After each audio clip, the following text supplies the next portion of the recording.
반복되는 일상과 끊임없는 스트레스 속에서 우리는 종종 무기력감에 빠지고 삶의 의욕을 잃기가 쉽습니다.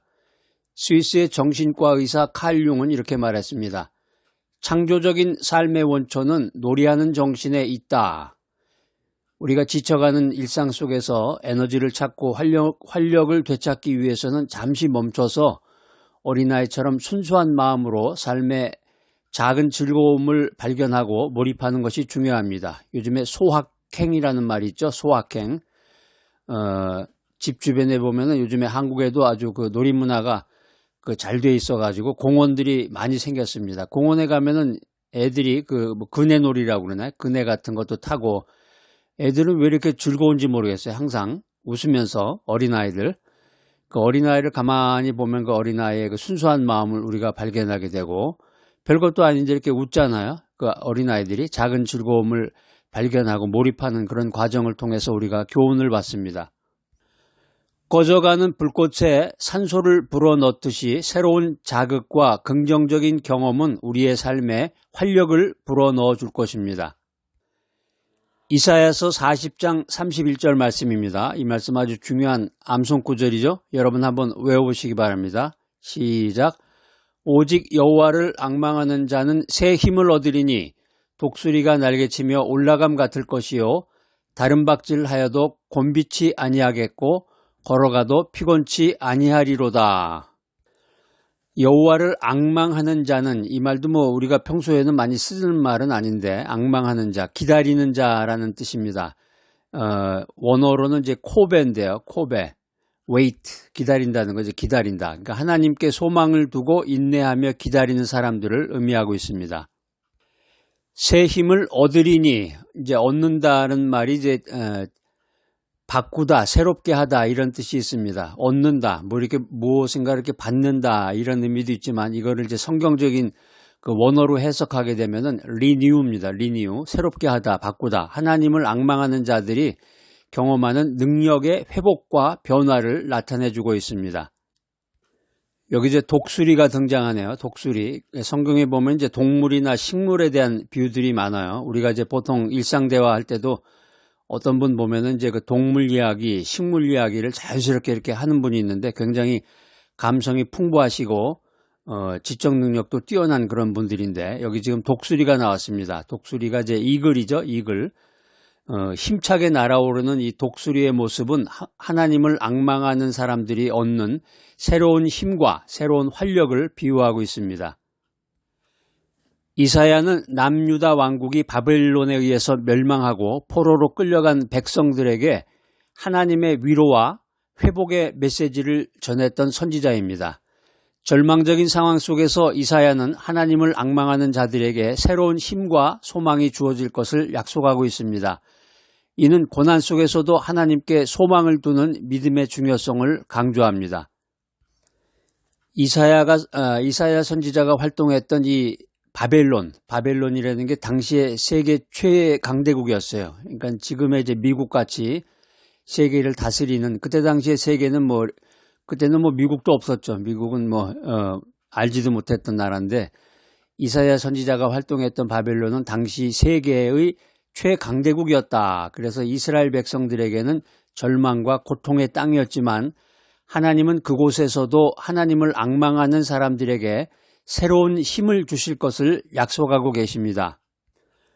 오늘 바이블 메시지 들으신 여러분들, 어려운 환경 속에서도 하나님이 소망이 되심을 믿으시는 여러분들이 되시기를 축복합니다.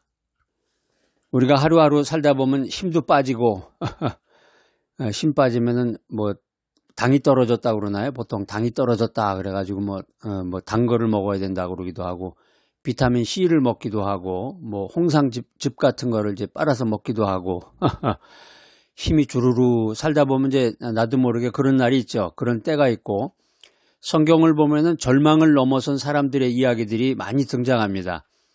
갑작스럽게 재앙으로 모든 것을 잃었지만 하나님을 향한 믿음을 잃지 않고 인내하며 결국 회복됐던 사람 누구죠? 욥이죠.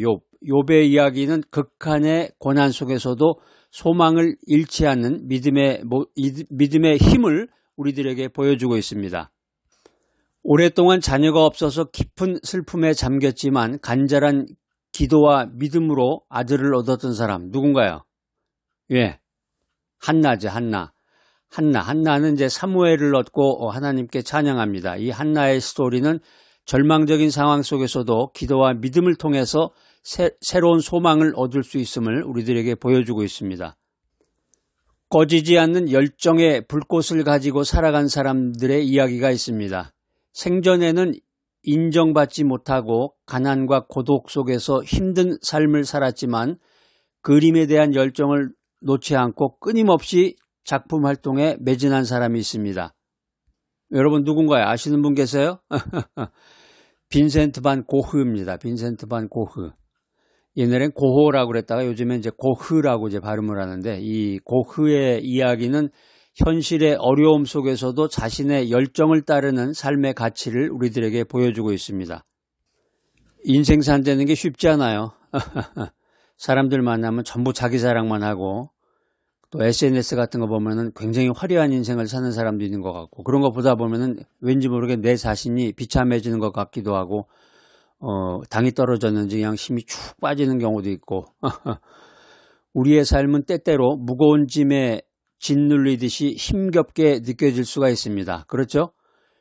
하나님을 앙망하는 사람에게는 독수리가 날개치며 올라감 같은 새 힘이 주어집니다. 할렐루야.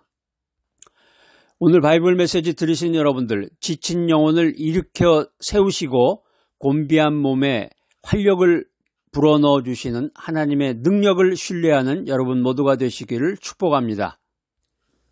이사야서 40장 31절 말씀을 심리학적으로 분석해 보면은 인간이라고 하는 것은 어려운 환경이 생기면 아이쿠 이거 큰일 터졌구나. 그랬을 때는 이제 정신적인 지주를 찾는다는 거예요. 여러분 누굴 찾으세요? 뭐 어떤 분은 뭐 부처님도 찾고 뭐 알라신도 찾고, 이게 그 위기에, 인생의 위기에 처했을 때 그 사람의 모든 게 한순간에 드러나는 거죠. 어려운 환경 속에서 정신적인 지주를 찾고 의지하려는 심리적인 경향이 나타난다는 것입니다. 우리가 이제 이런 상황에 처했을 때 우리가 갖고 있는 그 믿음, 하나님께 대한 믿음이 이러한 의지처를 제공해주고 긍정적인 기대감을 통해서 심리적인 회복력을 높이는 역할을 해줍니다. 인간이라고 하는 것은 육체가 있기 때문에 몸이 있잖아요. 우리가 이제 영과 뭐 육체가 같이 있는 거지만 죽기 전까지는 이제 육체가 있는데 유한한 존재로서 끊임없이 에너지 고갈을 경험하게 됩니다. 오늘 이 이사야서 말씀, 이 귀한 말씀은 인간의 한계를 초월하는 영원한 능력의 존재를 제시하고 인간의 존재론적 의존성을 시사해주고 있습니다. 오늘 말씀을 신학적으로 세 가지로 분석해 봤습니다. 첫 번째 교훈은 하나님의 주권입니다. 하나님은 모든 능력의 근원이 되시고 하나님을 앙망하는 자들에게 필요한 힘과 능력을 공급해 주십니다. 우리가 능력의 근원이신 하나님을 믿고 찬양해야 되겠습니다. 두 번째 교훈은 회복의 약속입니다. 하나님은 지치고 곤비한 자들을 새롭게 하시고 회복시키는 분이십니다.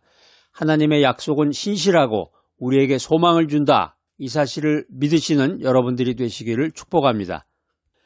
세 번째 교훈은 소망의 중요성입니다. 하나님을 향한 소망, 이 하나님을 향한 소망은 어려운 시기를 견딜 수 있고 또 새로운 힘을 얻을 수 있는 원동력이 됩니다. 소망이 믿음의 중요한 요소구나, 이 사실을 깨달아야 되겠습니다.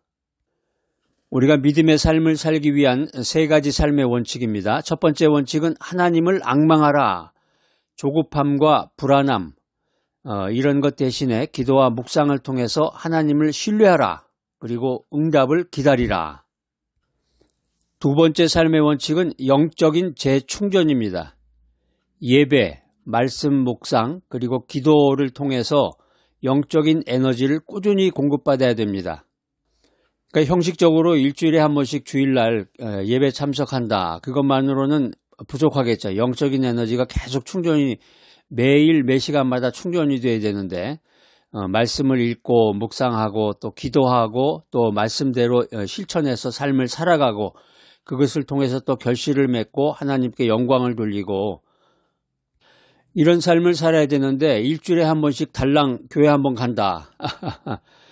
또 미국 같은 데서는 어떤 분은 뭐 한 달에 한 번씩 가는 분도 있고 1년에 몇 번 절기 됐을 때 가시는 분들도 있고 그냥 나는 크리스찬이야 하면서 교회 안 다니시는 분도 있고 이런 분들은 어떻게 된 건지 모르겠어요. 당이 다 떨어져 가지고 기진맥진하면서 힘이 쫙 빠질 텐데 오늘 이 바이블 메시지 들으시는 여러분들은 영적인 에너지를 꾸준히 공급받으시는 귀하고 복된 여러분들이 되시기를 축복합니다. 오늘 세 번째 삶의 원칙은 휴식과 자기 돌봄입니다. 규칙적인 휴식과 건강한 생활 습관을 통해서 신체적으로 정신적 에너지를 관리하시기 바랍니다. 그래서 이제 나이가 50이 넘고 대개 이제 65세가 어떤 기준점이 되는데 65세가 넘고 이제 70세가 되면은 자기 그 몸에 대한 관리, 정기적인 관리와 또 이제 약을 먹죠. 뭐 약을 뭐 한 움큼씩 이제 먹게 되고 이제 나이가 들면은 병원에서 체크하는 가장 기본적인 그 두 가지가 있는데 그게 뭐냐면 이제 혈압, 고혈압이냐, 당뇨냐. 이제 이 두 가지가 핵심이야. 혈압약 드세요? 아니면 고혈압약 드세요? 아니면 이제 당뇨약 드세요? 그거를 이제 꼭 물어봐요. 우리가 그 육신에 대한 육체적인 그 관리도 중요하지만 지금 오늘 성경 말씀을 통해서 우리가 교훈받는 것은 정신적인 에너지를 관리하라는 거예요. 정신적인 에너지. 그러니까 육체가 정기적으로 병원에 가서 뭐 검진을 받듯이 우리 그 영혼, 정신과 영혼도 정기적으로 그 에너지를 공급받아야 되잖아요. 계속적으로. 하루하루 힘겨운 삶 속에서 우리는 지치고 낙심하게 됩니다. 힘 빠지죠. 여러분 오늘은 컨디션이 어떻습니까? 힘이 쭉 빠지기도 하고 우리가 말씀을 통해서 영적인 에너지를 충전해야 돼. 하나님을 앙망하는 자에게는 독수리가 날개치며 올라감과 같은 새 힘이 주어진다. 이 말씀을 믿고 우리가 영적인 생활을 해나가야 되겠습니다. 오늘 이 귀한 바이블 메시지 들으신 여러분들 영원한 능력의 근원이신 하나님께 소망을 두고 나아가는 귀하고 복된 여러분 모두가 되시기를 축복합니다. 능력이 많으신 하나님 아버지, 저희가 지치고 힘겨울 때 주님을 앙망하며 새 힘을 얻을 수 있도록 은총을 베풀어 주시옵소서. 독수리처럼 힘차게 날아오르는 소망을 주시고 곤비하지 않고 피곤하지 않게 하시고 저희의 삶을 인도하여 주시옵소서. 저희의 삶을 통해 주님의 능력이 드러나게 인도하여 주시옵소서.